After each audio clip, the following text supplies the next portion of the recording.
এরকম একটা ছবিতে আমি কাজ করেছি যে ছবিটা মানুষের এতটাই ক্লোজ। এই জিনিসটা না আমি অনেক দিন পর দেখলাম। খুব বেশি করে 80 হলে তারা ওই ভালোবাসাটা ধরে রেখেছে। আসলে এক্সপিরিয়েন্স তো আমরা কম বেশি শুটিংয়ের সবই শেয়ার করা।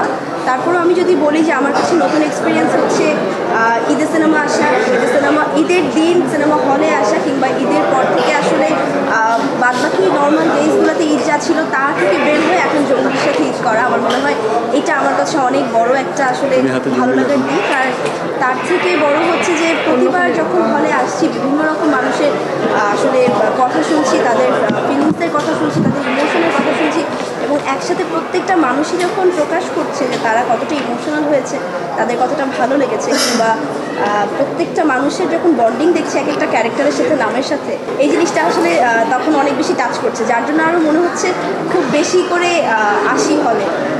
সবচেয়ে বড় কথা, আমি ফ্যামিলি নিয়ে দেখতে আসতে চেয়েছিলাম আজকে, বাট পারিনি, এতটাই ভিড় ছিল। আমি এটা আসলে অনেক বছর পর এরকম আসলে সামনে থেকে দেখেছি দর্শকের ভালোবাসা, কিংবা এই যে সামনে থেকে আমি দেখলাম যে কীভাবে কান্না করছে আসলে ক্যারেক্টারের সাথে, কীভাবে আসলে তারা মিশে যাচ্ছে। এই জিনিসটা না আমি অনেক দিন পর দেখলাম। সো এটা আমার কাছে একটা নস্টালজিয়া ফিলও দিচ্ছে, আবার অনেক বেশি ভালোও লাগছে যে আসলে এরকম একটা ছবিতে আমি কাজ করেছি যে ছবিটা মানুষের এতটাই ক্লোজ।